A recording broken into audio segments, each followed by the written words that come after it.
রাতুল কুসুমকে একসঙ্গে হাতে নাতে ধরে ফেলা মাত্রই এবার সন্দেহ প্রকাশ করলো ঈশান। হ্যাঁ বন্ধুরা, ভিডিওতে লাইক দিয়ে দেখতে থাকুন। যেই মুহূর্তে কিনা কুসুমের সঙ্গে রাতুলকে দেখতে পেয়ে যায় ঈশান, ঠিক সেই মুহূর্তে মন্দিরে ঈশান ছুটে যায় রাতুলের কাছে এবং বলতে থাকে যে রাতুল দা, একদম পালানোর চেষ্টা করবে না, তোমার সঙ্গে আমার অনেক কথা বলার এখনও বাকি রয়েছে এবং সেই সমস্ত প্রশ্নের উত্তর তোমারও আমাকে দেওয়ার বাকি রয়েছে, তাই এই উত্তর না দিয়ে তুমি আজ কোনো মতেই পালাতে পারবে না। তুমি জাদুঘরের সঙ্গে এখানে কী করছিলে বলো তো? তোমরা গোপনে যখন একে অপরের সঙ্গে দেখাই করো, তাহলে তোমরা বিয়েটা কেন করোনি বলো রাতুল দা?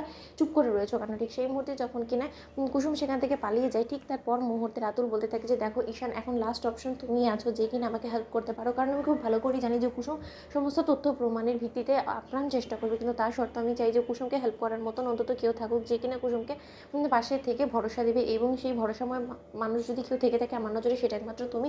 তুমি তো চাও যে তোমার ভাইদের জীবনে যাতে কোনো রকম কোনো ধস নেমে না আসে, যাতে তোমাদের গাঙ্গুলি পরিবারটা চিরকাল এরকম অটুট থাকুক, তাই তো?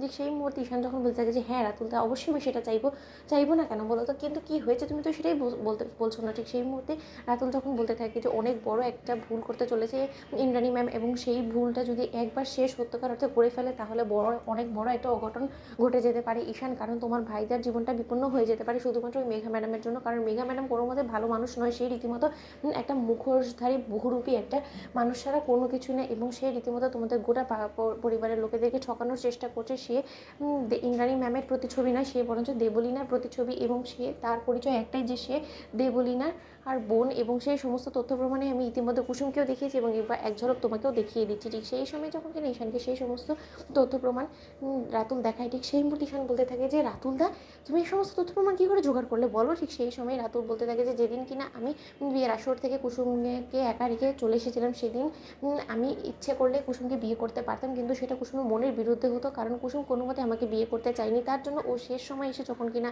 আমাকে এই কথাটা বলেছে যে ও আজও সেই অ্যাডশোরের বিয়েটাকে সত্য বলে ভেবে নিয়ে ও আয়ুষ স্যারের নামে স্মৃতিতে সিঁদুর পরে, তার পরবর্তীতে আমি মনে করিনি যে আর ঠিক হবে কোনো মতেই কুসুমকে আমার জীবনসঙ্গী করা, তার জন্য আমি সেই বিয়ের সিদ্ধান্ত থেকে পিছিয়ে যাই। কিন্তু যখন কিনা আমি জানতে পাই যে তোমরা একটা ব্রেকিং নিউজে প্রেস ব্রিফিংয়ের মাধ্যমে ইন্দ্রাণী ম্যাম অ্যানাউন্সমেন্ট করেছে যে আয়ুষ স্যার এবং মেঘার এঙ্গেজমেন্টেরটা, ঠিক সেই মুহূর্তে আমার চক্ষু চড়কগাছ হয়েছে, এবং আমি তখনই ভাবতে থাকি যে এটা কী করে সম্ভব হতে পারে? দুজন ভালোবাসার মানুষকে এক করার জন্য আমি যেখানে কিনা নিজের জায়গাটা ছেড়ে দিলাম, সেখানে কিনা আজ কুসুম নিজেরই ভালোবাসা মানুষটাকে হারাতে বসেছে, সেটা অন্তত আমি মেনে নিতে পারবো না। তার পরবর্তীতে আমি তদন্তে নেমে পড়ি, এবং তার পরবর্তীতে এই সমস্ত কিছু আমার কাছে ফুটে ওঠে, এবং তোমাদের বাড়িতেই এখন দেবলীনা ম্যাডাম উপস্থিত আছে, এবং দেবলীনা রীতিমতো ছদ্মবেশ ধারণ করে তোমাদের গোটা বিয়ে বাড়িতে দাপিয়ে বেড়াচ্ছে এবং কুসুমকে শেষ করে দেওয়ার পরিকল্পনা করছে, কারণ ও খুব ভালো করে জানে যে কুসুমই একমাত্র সেই ব্যক্তি যে কিনা গাঙ্গুলি পরিবারের রক্ষা কবচ, এবং গাঙ্গুলি পরিবারের রক্ষা কবচকে একবার শেষ করে দিতে পারলে গাঙ্গুলি পরিবারকেও শেষ করে দিতে পারবে। তো বন্ধুরা, লাইক এবং শেয়ার করে সাবস্ক্রাইব করতে ভুলো না।